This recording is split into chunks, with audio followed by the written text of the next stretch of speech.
Yes, I do, Cleveland. Chuck, can I ask him a question first? Chuck? All right. Hey, Danielle. Hi, Danielle Serena from Cleveland.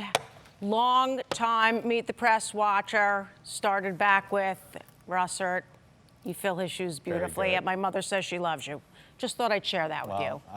I appreciate it. The mom vote is the most important. Right, exactly. I'm aware of that. Right. We all need to be. That's a good demographic for us. Should I start? Yeah, of course.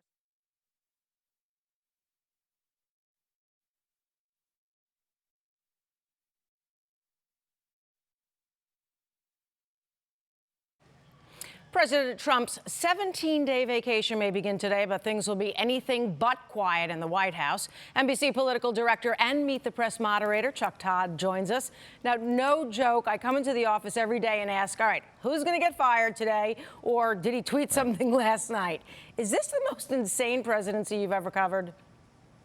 Well, look, I think we are in this sort of bizarre, it does feel as if there's this, and we were talking about this before, is every week we'll say, a week unlike anything we've ever seen in Washington, and but there's some things that are the same too over the last few years. So on one hand, yes, there's this tumult that President Trump has brought, but then you look at Congress is still as gridlocked as ever, and it seems as if the parties are acting the same way as they always have, and none of them know how to break this. So one of the things we're actually trying to do this week on the show is try to get at this root cause, because every week we sit there and say, geez, the Russia investigation is heated up. The president seems to be angry about it. There's people that are leaking on him inside the West Wing. The Republican Party's pushing back. The Democrats are nothing but an anti-Trump party.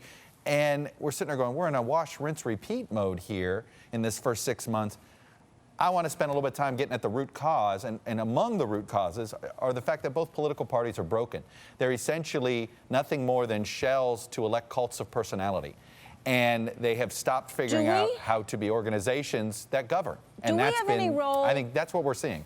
Do we have any role as the media in changing that and having an impact on that? Look, there's two ways. On one hand, we cover the, you sort of, if we're umpires, you're umpiring the game that you have, not the game that you want. If you're so at the end of the day, I'm covering the politics that are, is it our job to say, no, this is the politics we want? There's sort of a fine line there. That doesn't mean we shouldn't try to draw some lines, have some guardrails on decorum and things like that. I think there are some colleagues of ours who are viewed as members of the media, but they're agenda-driven. They're not necessarily they don't want to be a referee. They want to be a player on the field. That's a great point that you're bringing up, because I think that's where all this gets blurry and conflated. Well, here's my question. A lot of Trump supporters come to me and say, hey, you guys only cover the negative, the mess that's going on in the administration right now. Why aren't you focusing on some of his accomplishments? It's funny you say that. We're actually delving in this a little bit later today as well, and I encourage people to take a look at something we're going to be posting. There is the news consumer of today can choose their own narrative now, and so I think people are so siloed in that if they're on one side and wear one jersey color, they see everything is awesome, and if they wear another jersey, they see everything is awful. And the fact is, there's no gradations anymore. There's no nuance, because the everything are awful people are paying no attention to what the everything is awesome folks are seeing or saying, and vice versa. The issue really is that we've got to figure out how to agree upon the same set of facts, and that's hurting us here a little bit. There's only so much we in the press can do. That's a civic responsibility at the end of the day. Let's go to the big news, though, of the day, which is special counsel Robert Mueller impaneling a grand jury to investigate what's going on over there. Is this really big news, or is this standard operating procedure when they're doing an investigation? I'm glad that you asked it that way. It's more of a tool than anything else. What do U.S. attorneys, or special prosecutors in this case, and Robert Mueller, he has the same power as a U.S. attorney would in this case. A grand jury is a tool for investigators in many cases. It's a tool to get more information. It's a tool. You use a grand jury to compel witnesses to testify. You use a grand jury to compel witnesses to give you financial information. Sometimes it's not a witness, it's an entity and things like that. So this is an investigative tool. He's been using grand juries throughout Washington, D.C.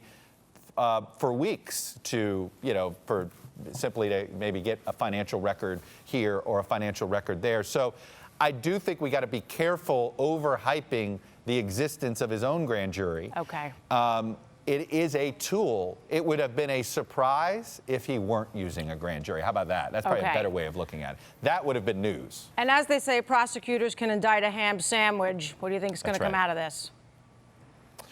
Well, that's the thing. You're going to see indictments, but are they going to be directly connected to this investigation? Or is it going to be like we saw what happened with Bill Clinton? It starts in one place, ends in another, but there were still some indictments. Right. Does it start in one place? That's where you don't know where this investigation is headed. All right, Chuck, thanks so much for your time. And you can see Meet the Press Sunday morning at 10:30 right here on Channel 3. Great talking to you. Thank you.